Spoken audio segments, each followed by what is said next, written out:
Praise the Lord. 2 ദിനവൃത്താന്ത പുസ്തകം 20-ാം അധ്യായം 1 മുതൽ 37 വരെയുള്ള തിരുവചനങ്ങൾ.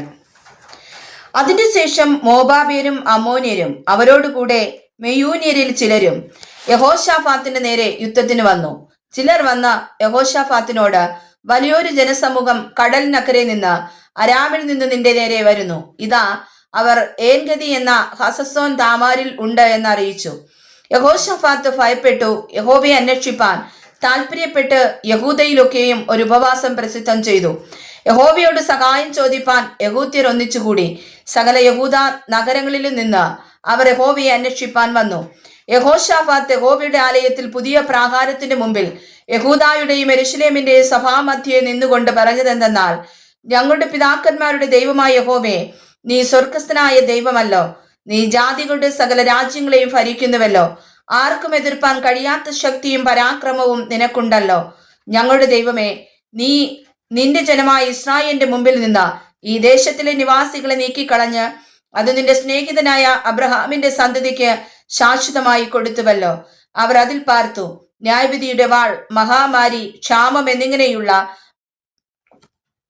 വല്ല അനർത്ഥവും ഞങ്ങൾക്ക് വരുമ്പോൾ ഞങ്ങൾ ഈ ആലയത്തിന്റെ മുമ്പിലും നിന്റെ സന്നിധിയിൽ നിന്ന് നിന്റെ നാമം ഈ ആലയത്തിൽ ഉണ്ടല്ലോ, ഞങ്ങളുടെ സങ്കടത്തിൽ നിന്നോട് നിലവിളിക്കുകയും നീ കേട്ട് രക്ഷ വരുത്തുകയും ചെയ്യും എന്ന് പറഞ്ഞു.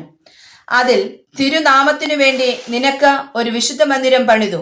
ഇസ്രായേൽ മിസ്രയീം ദേശത്തു നിന്ന് വരുമ്പോൾ അവർ അമ്മോന്യരെയും മോബാബിരെയും സേയീർ പർവ്വതക്കാരെയും ആക്രമിപ്പാൻ നീ അനുവാദം കൊടുത്തില്ലല്ലോ. അവർ അവരെ നശിപ്പിക്കാതെ വിട്ടുമാറി. ഇപ്പോൾ ഇതാ, നീ ഞങ്ങൾക്ക് കൈവശമാക്കി തന്ന നിന്റെ അവകാശത്തിൽ നിന്ന് ഞങ്ങളെ നീക്കിക്കളവാൻ അവർ വന്നു. ഞങ്ങൾക്ക് ഇങ്ങനെ പ്രതിഫലം തരുന്നു. ഞങ്ങളുടെ ദൈവമേ, നീ അവരെ ന്യായം വിധിക്കയില്ലയോ? ഞങ്ങളുടെ നേരെ വരുന്ന ഈ വലിയ സമൂഹത്തോട് എതിർപ്പാൻ ഞങ്ങൾക്ക് ശക്തിയില്ല, എന്തു ചെയ്യേണ്ടു എന്ന് അറിയുന്നതുമില്ല. എങ്കിലും ഞങ്ങളുടെ കണ്ണുകൾ നിങ്കിലേക്ക് തിരിഞ്ഞിരിക്കുന്നു. അങ്ങനെ യഹൂദ്യരൊക്കെയും അവരുടെ കുഞ്ഞുങ്ങളോടും ഭാര്യമാരോടും മക്കളോടും കൂടെ യഹോവയുടെ സന്നിധിയിൽ നിന്നു. അപ്പോൾ സഭാമധ്യേ വെച്ച് യഹോവയുടെ ആത്മാവ് ആസാഫിന്റെ പുത്രന്മാരിൽ മദ്ദന്യാവിന്റെ മകനായ യെയീയേലിന്റെ മകനായ ബെനായാവിന്റെ മകനായ സെഖര്യാവിന്റെ മകൻ യഹസീയേൽ എന്ന ഒരു ലേവ്യന്റെ മേൽ വന്നു. അവൻ പറഞ്ഞത് എന്തെന്നാൽ, യഹൂദ്യരൊക്കെയും യെരൂശലേം നിവാസികളും യഹോശാഫാത്ത് രാജാവുമായുള്ളവരെ കേട്ടുകൊള്ളുവിൻ. യഹോവ ഇപ്രകാരം നിങ്ങളോട് അരുളി ചെയ്യുന്നു, ഈ വലിയ സമൂഹ നിമിത്തം ഭയപ്പെടരുത്, ഭ്രമിക്കുകയും അരുത്. യുദ്ധം നിങ്ങളുടേതല്ല, ദൈവത്തിൻ്റെതത്രേ. നാളെ അവരുടെ നേരെ ചെല്ലുവിൻ. ഇതാ, അവർ സീസ് കയറ്റത്തിൽ കൂടി കയറി വരുന്നു. നിങ്ങൾ അവരെ യെരൂവേൽ മരുഭൂമിക്കെതിരെ തോട്ടിന്റെ അറ്റത്ത് വെച്ച് കാണും. ഈ പടയിൽ പൊരുതുവാൻ നിങ്ങൾക്ക് ആവശ്യമില്ല. യഹൂദായും യെരൂശലേമുമായുള്ളവരെ, നിങ്ങൾ സ്ഥിരമായി നിന്ന് യഹോവ നിങ്ങൾക്ക് വരുത്തുന്ന രക്ഷ കണ്ടുകൊള്ളുവിൻ. ഭയപ്പെടരുത്, ഭ്രമിക്കുകയും അരുത്. നാളെ അവരുടെ നേരെ ചെല്ലുവിൻ. യഹോവ നിങ്ങളോട് കൂടെയുണ്ട്. അപ്പോൾ യഹോശാഫാത്ത് സാഷ്ടാംഗം വണങ്ങി. യഹൂദ്യരൊക്കെയും യെരൂശലേം നിവാസികളും യഹോവയുടെ മുമ്പാകെ വീണ് നമസ്കരിച്ചു. കെഹാത്യരും കോരഹ്യരുമായ ലേവ്യർ ഇസ്രായേലിന്റെ ദൈവമായ യഹോവയെ അത്യുച്ചത്തിൽ സ്തുതിപ്പാൻ എഴുന്നേറ്റു. പിന്നെ അവർ അതികാലത്ത് എഴുന്നേറ്റ് തെക്കോവ മരുഭൂമിയിലേക്ക് പുറപ്പെട്ടു. അവർ പുറപ്പെട്ടപ്പോൾ യഹോശാഫാത്ത് നിന്നുകൊണ്ട്, യഹൂദ്യരും യെരൂശലേം നിവാസികളുമായുള്ളവരെ, എന്റെ വാക്കു കേൾപ്പിൻ. നിങ്ങളുടെ ദൈവമായ യഹോവയിൽ വിശ്വസിപ്പിൻ, എന്നാൽ നിങ്ങൾ ഉറച്ചു നിൽക്കും.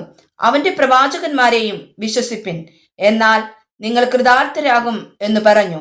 പിന്നെ അവൻ ജനത്തോട് ആലോചിച്ചിട്ട് വിശുദ്ധ അലങ്കാരം ധരിച്ച് സൈന്യത്തിന് മുമ്പിൽ നടന്നുകൊണ്ട് വാഴ്ത്തുവാനും യഹോവയെ സ്തുതിപ്പിൻ, അവന്റെ ദയ എന്നേക്കുമുള്ളതല്ലോ എന്ന് ചൊല്ലുവാനും യഹോവയ്ക്ക് സംഗീതക്കാരെ നിയമിച്ചു.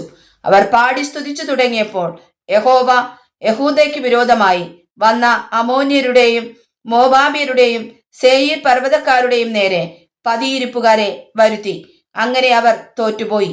അമ്മോന്യരും മോബാബ്യരും സേയീർ പർവ്വത നിവാസികളോട് എതിർത്ത് അവരെ നിർമൂലമാക്കി നശിപ്പിച്ചു.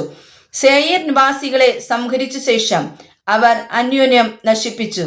യഹൂദ്യർ മരുഭൂമിയിലെ കാവൽ ഗോപുരത്തിനരികെ എത്തിയപ്പോൾ അവർ പുരുഷാരത്തെ നോക്കി. അവർ നിലത്ത് ശവങ്ങളായി കിടക്കുന്നത് കണ്ടു. ഒരുത്തനും ചാടിപ്പോയിരുന്നില്ല. യഹോശാഫാത്തും അവന്റെ പടജനവും അവരെ കൊള്ളയിടുവാൻ വന്നപ്പോൾ അവരുടെ ഇടയിൽ അനവധി സമ്പത്തും വസ്ത്രവും വിശേഷ വസ്തുക്കളും കണ്ടെത്തി. തങ്ങൾക്ക് ചുമപ്പാൻ കഴിയുന്നതിലധികം ഊരിയെടുത്തു. കൊള്ള അധികമുണ്ടായിരുന്നത് കൊണ്ട് അവർ 3 ദിവസം കൊള്ളയിട്ട് കൊണ്ടിരുന്നു. 4-ാം ദിവസം അവർ ബെരഖ താഴ്വരയിൽ ഒന്നിച്ചുകൂടി. അവർ അവിടെ യഹോവയ്ക്ക് സ്തോത്രം ചെയ്തതുകൊണ്ട് ആ സ്ഥലത്തിന് ഇന്നുവരെ ബെരാഖ താഴ്വര എന്ന പേർ പറഞ്ഞു വരുന്നു. യഹോവ അവർക്ക് ശത്രുക്കളുടെ മേൽ സന്തോഷം നൽകിയതുകൊണ്ട് യഹൂദ്യരും യെരൂശലേമ്യരും എല്ലാ മുമ്പിൽ യഹോശാഫാത്തുമായി സന്തോഷത്തോടെ യെരൂശലേമിലേക്ക് മടങ്ങിപ്പോന്നു. അവർ വീണകളോടും കിന്നരങ്ങളോടും കാഹളങ്ങളോടും കൂടെ യെരൂശലേമിൽ യഹോവയുടെ ആലയത്തിലേക്ക് ചെന്നു. യഹോവ ഇസ്രായേലിന്റെ ശത്രുക്കളോട് യുദ്ധം ചെയ്തു എന്ന് കേട്ടപ്പോൾ ദൈവത്തിന്റെ ഭീതി ആ ദേശങ്ങളിലെ സകല രാജ്യങ്ങളിനുമേലും വന്നു. ഇങ്ങനെ അവന്റെ ദൈവം ചുറ്റും വിശ്രമം നൽകിയത് കൊണ്ട് യഹോശാഫാത്തിന്റെ രാജ്യം സ്വസ്ഥമായിരുന്നു. യഹോശാഫാത്ത് യഹൂദയിൽ വാണു തുടങ്ങിയപ്പോൾ അവന് 35 വയസ്സായിരുന്നു. അവൻ 25 സംവത്സരം യെരൂശലേമിൽ വാണു. അവന്റെ അമ്മയ്ക്ക് അസൂബ എന്നു പേർ. അവൾ ഷിൽഗിയുടെ മകൾ ആയിരുന്നു.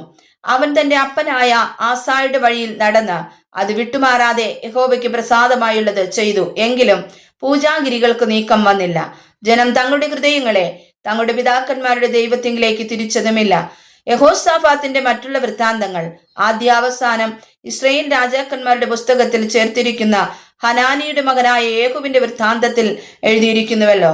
അതിനുശേഷം യഹൂദ രാജാവായ യഹോശാഫാത്ത് ഇസ്രായേൽ രാജാവായ അഹസ്യാവോട് സഖ്യത ചെയ്തു. അവൻ മഹാദുഷ്പ്രവൃത്തിക്കാരനായിരുന്നു.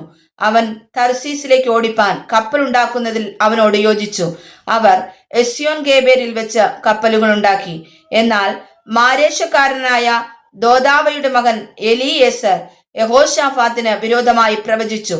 നീ അഹസ്യാവോട് സഖ്യത ചെയ്തതുകൊണ്ട് യഹോവ നിന്റെ പണികളെ ഉടച്ചു കളഞ്ഞിരിക്കുന്നു എന്ന് പറഞ്ഞു. കപ്പലുകൾ തർസീസിലേക്ക് ഓടുവാൻ കഴിയാതെ ഉടഞ്ഞുപോയി. വായിച്ചതായ തിരുവചനങ്ങൾ കാലിന് ദീപവും പാതയ്ക്ക് പ്രകാശവുമായി തീരട്ടെ. ആമേൻ.